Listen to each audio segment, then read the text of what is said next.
વાત કરીએ કચ્છની તો કચ્છના અબડાસાના નલિયામાં પ્રાંત કચેરી ખાતે લોક સુનાવણી કે જ્યાં CRZ લોક સુનાવણીમાં 50 લોકોએ કરી રજૂઆત। જે પ્રદૂષણ નિયંત્રણ બોર્ડ દ્વારા યોજાયેલી લોક સુનાવણી કે જ્યાં સુનાવણીમાં 42 ગામોના સરપંચોને વિશ્વાસમાં ન લેવામાં આવ્યા, ત્યારે જમીન અંગે તેના માલિકોને નોટિસ ન અપાતા આક્રોશ જોવા મળ્યો। આ સાથે જ અગાઉ ભુજમાં યોજાયેલી લોક સુનાવણી પણ રદ કરાઈ હતી।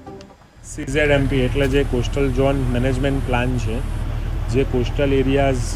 આવે છે અને એના અમુક વિસ્તારોની અંદર કોસ્ટલ ઝોન મેનેજમેન્ટ પ્લાન એનો એક ડ્રાફ્ટ હતો અને એ ડ્રાફ્ટના નકશાઓ આજે પબ્લિક સમક્ષ આપણે મૂકવામાં આવ્યા હતા અને પબ્લિકના જે એ નકશાઓ સામે જે એમના પ્રશ્નો હતા કે એમની જે રજૂઆતો હતી એ રજૂઆતોને ઇન્કોર્પોરેટ કરવા માટે કે આપણે એ નકશાઓને સુધારી શકીએ એના માટેની આજે આખી આ સુનાવણી હતી અને એ સુનાવણીમાં ઘણા બધા લોકો આવ્યા અને આપણે એમના પ્રશ્નોને શાંતિથી સાંભળ્યા।